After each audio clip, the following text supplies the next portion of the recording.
ഇന്നത്തെ നമ്മുടെ സ്പെഷ്യൽ അരിയൊന്നും അരക്കാതെ എളുപ്പത്തിലും രുചികരമായിട്ടും ഉണ്ടാക്കാൻ കഴിയുന്ന നല്ലൊരു ബ്രേക്ക്ഫാസ്റ്റിൻ്റെ റെസിപ്പിയാണ്.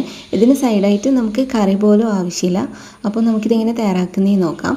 അതിന് വേണ്ടിയിട്ട് നമ്മളൊരു മിക്സി ജാർ എടുത്തിട്ട് അതിലേക്ക് നമുക്ക് 1.5 കപ്പ് റവ ഇട്ട് കൊടുക്കാം. റവ വറുക്കേണ്ട ആവശ്യമൊന്നുമില്ല. നമുക്ക് 1.5 കപ്പ് റവ ഇതിലേക്ക് ഇട്ട് കൊടുത്തതിന് ശേഷം നമുക്കിനി 1/2 കപ്പ് തൈര് ചേർത്ത് കൊടുക്കാം. ഇനി ഇതിൻ്റെ കൂടെ നമുക്ക് 1/4 കപ്പ് തേങ്ങ ചേർത്ത് കൊടുക്കാം. എന്നിട്ട് നമുക്ക് കുറച്ച് വെള്ളം ചേർത്തിട്ട് ഇത് അരച്ചെടുക്കണം. അപ്പോൾ ഞാൻ ഇപ്പോൾ ഫസ്റ്റ് 1/2 കപ്പ് വെള്ളമാണ് ഒഴിച്ച് കൊടുക്കുന്നത്. അപ്പോൾ അരച്ചിട്ട് വേണമെങ്കിൽ മാത്രം നമുക്ക് ഇനി ബാക്കിയുള്ള വെള്ളം ചേർത്ത് കൊടുക്കാം. അപ്പോൾ ഇത് ഒരുപാട് അങ്ങ് ലൂസായി പോകാൻ പാടില്ല. അപ്പോൾ അതുകൊണ്ട് ഞാൻ ഫസ്റ്റ് 1/2 കപ്പ് മാത്രമേ ചേർത്തിട്ടുള്ളൂ. ഇനി മിക്സിൻ്റെ ജാറിൽ കുറച്ച് വെള്ളമാക്കിയിട്ട് അതും കൂടി ഇതിലേക്ക് ഒഴിച്ച് കൊടുത്തിട്ട് നമുക്കത് അവിടെ മൂടി വെക്കാം. ഇനി നമുക്ക് വേറൊരു സംഭവം കൂടി ചെയ്യാനുണ്ട്. ഒരു പാത്രം അടുപ്പിലേക്ക് വെച്ചിട്ട് അതിൽ കുറച്ച് വെളിച്ചെണ്ണയോ ഓയിൽ ഒഴിച്ച് ചൂടാക്കുക. എന്നിട്ട് അതിൽ കുറച്ച് കടുക് ഇട്ടിട്ട് പൊട്ടിച്ചെടുക്കണം. കടുക് പൊട്ടി വന്നാൽ നമുക്കതിലേക്ക് 1/2 ടീസ്പൂണ് ജീരകം ചേർത്ത് കൊടുക്കാം.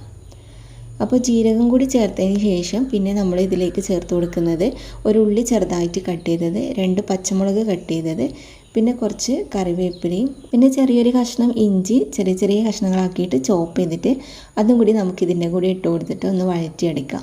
ഉള്ളിൻ്റെ കളറൊന്നും മാറി വരണമെന്നില്ല, ജസ്റ്റ് ഒന്ന് ചെറുതായിട്ട് വഴറ്റിയെടുക്കാം. എന്നിട്ട് നമുക്ക് നല്ലൊരു ഫ്ലേവർ കിട്ടാൻ വേണ്ടിയിട്ട് ഇതിലേക്ക് നമുക്ക് കുറച്ച് കായപ്പൊടി ചേർത്ത് കൊടുക്കാം. കായപ്പൊടി നമുക്ക് 1/2 ടീസ്പൂൺ വരെയെല്ലാം ചേർത്ത് കൊടുക്കാൻ പറ്റും. അപ്പോൾ ഞാൻ ഫസ്റ്റ് ഇട്ടത് കുറച്ച് കുറവായതുകൊണ്ട് പിന്നെ കുറച്ചും കൂടി ഇട്ട് കൊടുക്കുന്നുണ്ട്. കായപ്പൊടി കൂടി ചേർത്ത് കൊടുക്കുമ്പോൾ നല്ലൊരു സ്മെല്ലും നല്ലൊരു ഫ്ലേവറെല്ലാം കിട്ടാൻ വേണ്ടിയിട്ട് തുടങ്ങും. അപ്പോൾ ഇതുപോലെ നമ്മൾ ജസ്റ്റ് ഒന്ന് വറുത്തെടുത്തതിന് ശേഷം നമുക്ക് ഫ്ലെയിം ഓഫാക്കാം. എന്നിട്ട് ചൂടോടെ കൂടെ തന്നെ നമ്മൾ നേരത്തെ അരച്ച് വെച്ച മാവിലേക്ക് ഒഴിച്ചിട്ട് ഒന്ന് മിക്സ് ആക്കാം. അപ്പോൾ ഇതാ ഞാൻ മസാലയിൽ ഇതിലേക്ക് ഇട്ട് കൊടുക്കുന്നുണ്ട്.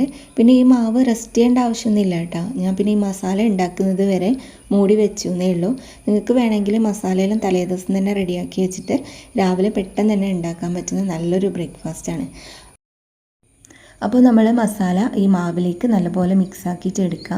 പിന്നെ നിങ്ങളിത് മിക്സാക്കുന്ന സമയത്ത് കുറച്ച് കട്ടി കൂടുതലാണെന്ന് തോന്നുന്നുണ്ടെങ്കിൽ മാത്രം ഇതിലേക്ക് കുറച്ച് വെള്ളം ഒഴിച്ചിട്ട് മിക്സാക്കാം കേട്ടോ.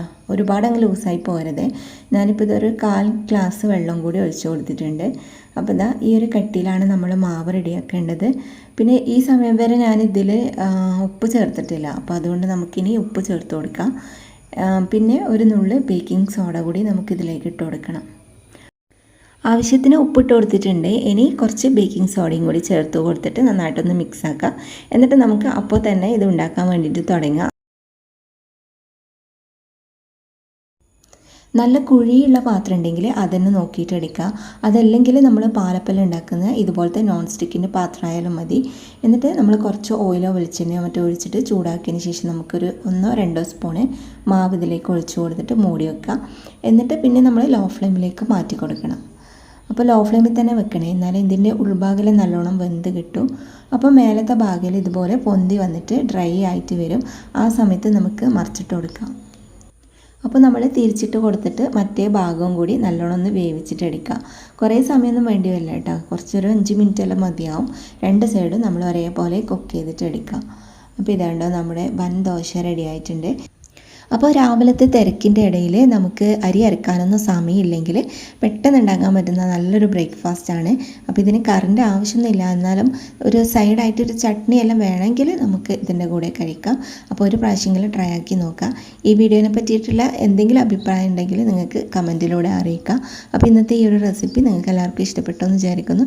വീഡിയോ ഇഷ്ടപ്പെട്ടാൽ മറക്കാതെ ലൈക്കും ഷെയറും കമൻറ്റും ചെയ്യുക. ആദ്യമായിട്ട് കാണുന്നവരാണെങ്കിൽ സബ്സ്ക്രൈബ് ചെയ്യാനും ഫോളോ ചെയ്യാനും മറക്കരുത്.